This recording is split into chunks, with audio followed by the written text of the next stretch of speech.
করেছো? সাহাবায়ে কেরাম জিজ্ঞাসা করলেন, নামাজ আবার চুরি করে কেমনে? সাহাবায়ে কেরাম বলেন, নামাজ চুরি করে কেমনে?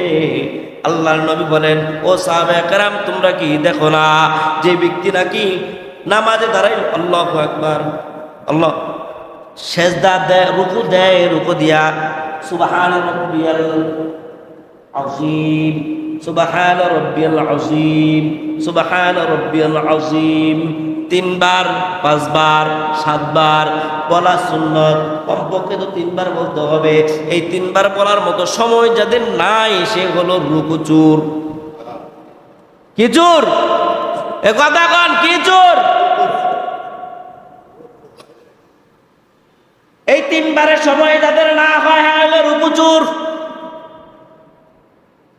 রুকু হইতে সোজা হইয়া দাঁড়াইলাম,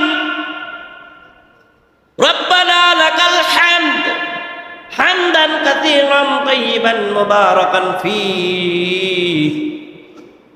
আল্লাহর নবী সাল্লাল্লাহু আলাইহি ওয়াসাল্লাম আবু দাউদ শরীফ হাদিসের মধ্যে আল্লাহর নবী বলেন, রব্বানা লা সামিআল্লাহু লিমান হামিদা বলে তুমি সোজা হইবা।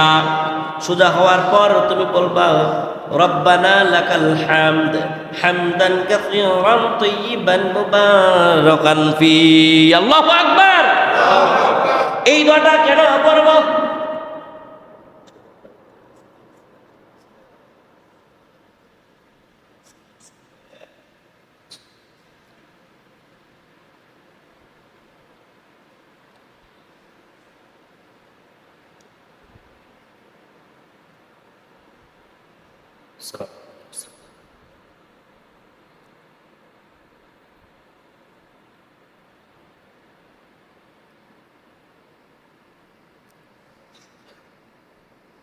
আবু দাউদ শরীফের মধ্যে আল্লাহ রাসূল সাল্লাল্লাহু আলাইহি ওয়াসাল্লাম বলতেছেন, এই রব্বানা লাকাল হামদ, হামদ বলে দাঁড়াইবে, দাঁড়ায়া যখন দাঁড়াইবে রব্বানা লাকাল হামদ হামদান কাসীরান তাইয়িবান মুবারাকান ফী, এই দোয়াটা যে ব্যক্তি পড়বে আল্লাহ রাসূল সাল্লাল্লাহু আলাইহি ওয়াসাল্লাম বলেন, এই নামাজটা কবুল করার জন্য, এই নামাজটা নেওয়ার জন্য একজন আর দুইজন নয়, শত শত ফেরেশতারা দাঁড়ায় থাকে আল্লাহ তাআলার আরশে আজিমে। কখন নিয়ে যাবে? সুবহানাল্লাহ।